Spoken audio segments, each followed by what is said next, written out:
The following is a production of Neural Network Media and is completely AI generated. It is intended for entertainment and educational purposes only.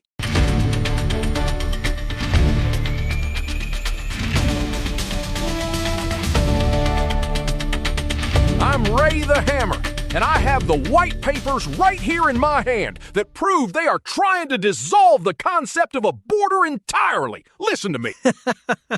And I'm Will Sterling, coming to you from the Situation Room, where we're actually looking at the facts, unlike the clowns in the legacy media. I mean, really? This is Diane Albright, and honestly, I've had my coffee, I've got my cross, and I am ready to give these people the reality check they desperately need. And I'm Ashley Thorne. Let's be real.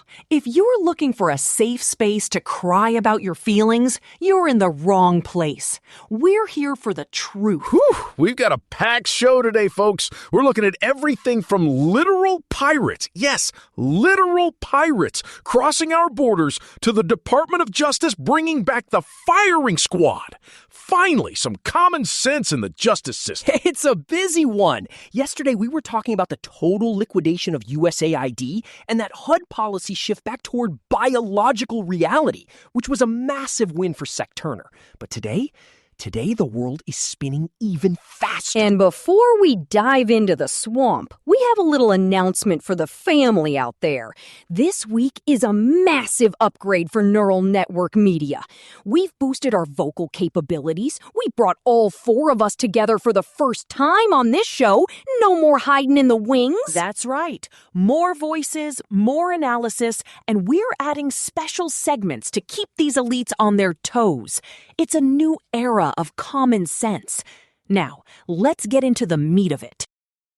All right, let's start with national sovereignty, because apparently the vessel of America is taking on water. According to the Department of Homeland Security, they just arrested a Somali pirate in North Dakota. Not Somalia, North Dakota. Wait, I'm sorry, what? A pirate? Like a look at me, I am the captain now pirate? Exactly that. His name is Syed Jamal Ahmed. He was spotted by an off-duty Canadian officer, God bless the RCMP for doing the job our own feds seem to struggle with, walking across the border with a backpack. 2 hours later, Border Patrol picks him up. They don't want you to know this. I have the records. This guy was part of a crew that hijacked an Indian vessel in 2012. The U.S. Navy, the actual Navy, on the USS Halsey captured his biometrics 14 years ago in the Gulf of Aden. Wait, Ray, are you telling me we already had his fingerprints in the system as a national security threat and he still got in? Not only did he get in, Diane, he's been here since September 2022. He crossed in Arizona, was released into the interior, and stayed for 2 years. 2 years of a literal pirate living in your neighborhood while you're worrying about your HOA fees. I mean, think about it. Why are they doing this? Is it incompetence or is it an invitation? We have the most sophisticated biometric database in the history of the world. The Navy has this guy's DNA, basically, and he just walks into Arizona? And here's the kicker. He was actually detained in 2024 during a fraud investigation, removed from the country, and he still found his way back through the northern border. This is what I mean when I say life is hard, get a helmet. The system isn't protecting you. It's a revolving door for the world's most dangerous people. Oh, but we need to be compassionate, Diane. He's just looking for a better life. Honey, no, he's a pirate. He hijacks ships for a living. It's over for humanity if we don't wake up. This is what the globalists want. They want to mix the population with third world predators to break the back of American culture. It's a pincer movement, Will. It really does feel like the ruling class actively hates the person listening to this show. If you're a trucker or a shop owner, you have to verify your identity 10 times a day just to buy a pack of cigarettes or get a loan. But Captain Hook here just strolls through the North Dakota brush? The common sense takeaway here is that weak vetting isn't a mistake. It's a policy choice. When you stop prioritizing the security of your own citizens, you're not a country anymore. You're a parking lot for global instability. Speaking of global instability, let's pivot to the Middle East. Iranian Foreign Minister Abbas Araghchi just touched down in Islamabad. And before anyone asks, no, they aren't there for the food. They're talking ceasefire. With us? Or is Pakistan just playing the middleman again? Pakistan is acting as the world's pressure valve. Field Marshal Asim Munir is facilitating the talks between Tehran and Washington. And get this, the Trump administration actually sent Steve Witkoff and Jared Kushner to meet with the Iranian delegation. Kushner, again? Look, I don't care who is at the table, as long as they realize that Iran has a stranglehold on the Strait of Hormuz. Oil is sitting at $107 a barrel, folks. Every time you pump gas, you're paying a globalist tension tax. Ray, let's be real. If Iran wanted a ceasefire, they'd stop the blockade. They're demanding we lift the naval blockade before they sign anything. It's a game of chicken with the world's energy supply. But there's a 90-day extension on the current ceasefire. The CFR is reporting that this might be the only thing keeping Brent crude from hitting $150. If that happens, the domestic economy, everything goes into a tailspin. It's not just the oil, Will. It's the AI. Did you see the White House memo? Oh, you mean the industrial scale theft? Yes! Tens of thousands of proxy accounts. China is using jailbreaking methods to rip the proprietary guts out of our AI systems. They're building digital gods using our stolen data. Oh, well, I'm sure the experts in Silicon Valley will get right on that after they finish their sensitivity training. That's the reality, Diane. While our institutions are obsessed with pronouns and buffer zones, China is executing a cold, calculated theft of the future. We're arguing about who gets to use which bathroom, and they're downloading the blueprints for the next century. It's almost funny, isn't it? We have the best tech in the world, and we're letting it leak out of the bucket like it's nothing. If you want a deep dive on that technical side, our sister show, The Neural Daily, has been all over the Chinese AI pivot. Those guys are tech obsessed, but they're seeing the same pattern we are. The firewall is down.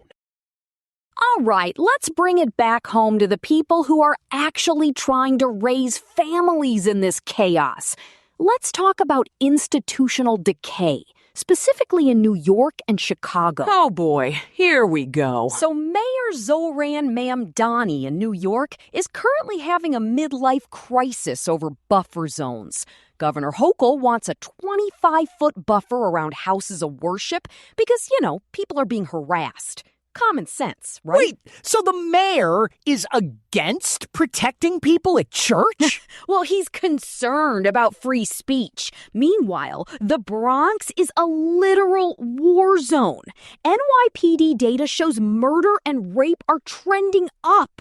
But Mamdani wants to cut $22 million from the NYPD budget and cancel the hiring of 5,000 new officers. It's a meat grinder. I've said it before. NYC is a sacrificial altar for radical ideology. They want the police gone so the gangs can run the streets. That's how you get a 15-minute city controlled by warlords. Let's be real. If you're a parent in the Bronx, you don't care about buffer zones for protesters. You care about whether your kid can walk to the bodega without getting caught in a crossfire.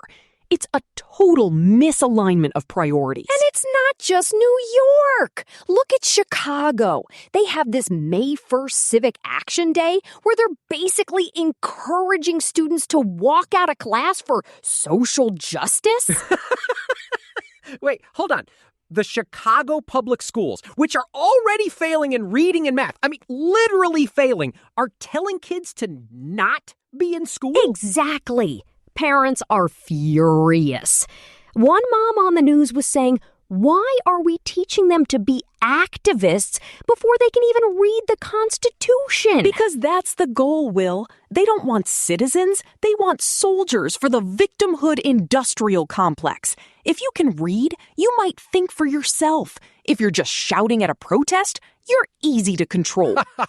I have the white papers on the civic action curriculum. It's designed to destabilize the nuclear family. They are using the schools as re-education camps while the streets burn. It's a fascinating choice, isn't it? The ruling class is basically saying, we can't provide safety or education, so we'll give you engagement instead. It's a cheap substitute for a functioning civilization. Hey, before we move on to some heavy news about the justice system, I want to take a second for a quick note from our sponsor. Listen, real independence isn't free.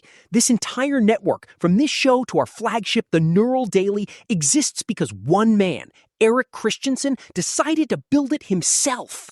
He's a builder, not a talker. Exactly. He didn't ask for a government grant. He invested his own capital and his own technical expertise to architect a media platform that actually respects your intelligence. If you value that kind of meritocratic building, you need to back it up. And don't limit yourself to just the politics. Get the full strategic picture by subscribing to the Neural Daily and the rest of the network. Support the builder, and you support the mission. All right, we're back, and I want to talk about the gavel. The Department of Justice is finally growing a spine. Acting AG Todd Blanche just announced they are reintroducing firing squads and electric chairs for federal executions. Finally. It's about time we stopped the charade. They're also bringing back the single-drug pentaparticle protocol.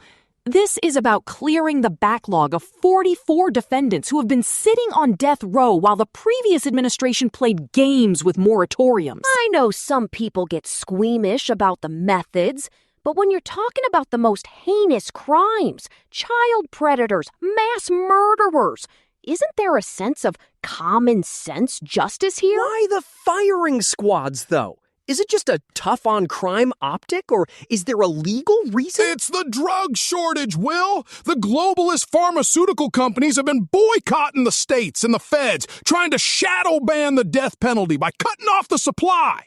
The DOJ is saying, fine, we'll use the old ways. It's about sovereignty. The state has a duty to carry out the sentence of the court. Exactly. It's also about finality. These victims' families have been waiting decades in some cases. Life is hard, get a helmet. But if you commit a capital crime, you should know that the helmet won't save you. I mean, it's a restoration of the state's monopoly on violence, but targeting the right people for once. It's a sharp contrast to the way the VRA is being handled in the South, too. Have you guys seen what's happening in Mississippi? Is that the redistricting mess? Yes! Governor Tate Reeves is calling a special session for judicial redistricting. He's basically waiting for the Supreme Court to rule on Louisiana v. Calais. If SCOTUS strikes down Section 2 of the Voting Rights Act, the GOP gets a green light to redraw maps across the entire South. They have to redraw them. The population has shifted. The documents show that the current maps are based on outdated census data that ignores the Great Migration out of the blue states. Ray, let's be real. It's a strategic move to secure the House majority for a generation. And honestly, good. If the other side is going to use Act Blue to funnel industrial-scale fraud into their campaigns, which that House committee report just proved, then our side better be ready to use the map to our advantage. Oh, the Act Blue report. Fraud on Act Blue Part 2? I mean, really?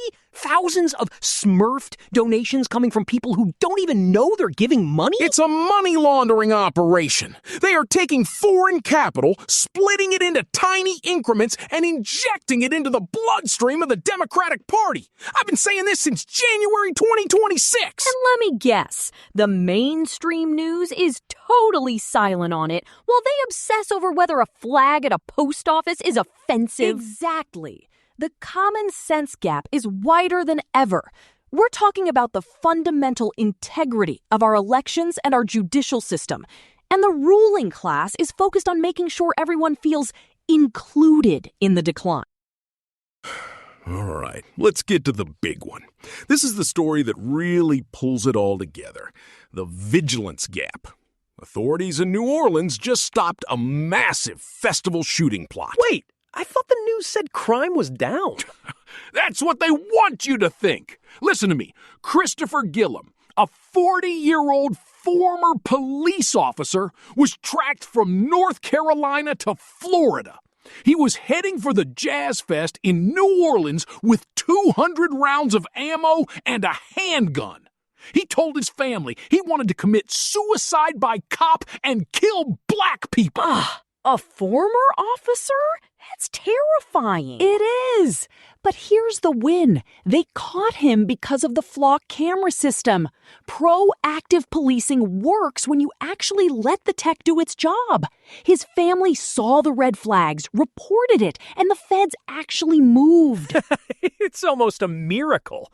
But then you look at D.C., the historic low in crime. 2 homicides in January from a peak of 274? Does anyone actually believe those numbers? It's a statistical shell game. They changed how they report the aggravated assault categories. If you don't count the bodies, the crime rate is 0. It's the same thing they're doing at the border. Look at us. We're so safe in D.C. now. Just ignore the carjackings every 6 minutes. Let's be real. The reason the homicides are down in D.C. isn't because the culture changed. It's because the federal surge moved in. They're basically turning the capital into a green zone while the rest of the city struggles. So we have a former cop trying to shoot up a festival and the safe city of D.C. using fuzzy math to pretend they fixed the problem? What is going on here? It's the collapse of the social contract, Will. They can't protect you, so they gaslight you. They let pirates in and tell you the border is secure. Then they try to disarm you while crazy people are driving across state lines with 200 rounds of ammo. Here's the reality check. Vigilance is a personal responsibility now. Whether it's a pirate in North Dakota or a plot in New Orleans, the system is only as good as the technology and the brave individuals who are willing to ignore the ruling class narrative. And that's why we do this show, to remind you that you're not crazy for seeing what's right in front of your face. Get your super male vitality bone broth. Stay alert and keep your eyes on the documents. It's a war for the future.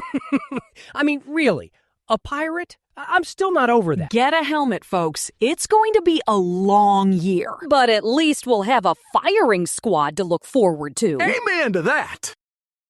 That's our show for today. Keep your head on a swivel and your common sense sharp. We'll be back tomorrow to unpack more of this madness. God bless everyone. See ya.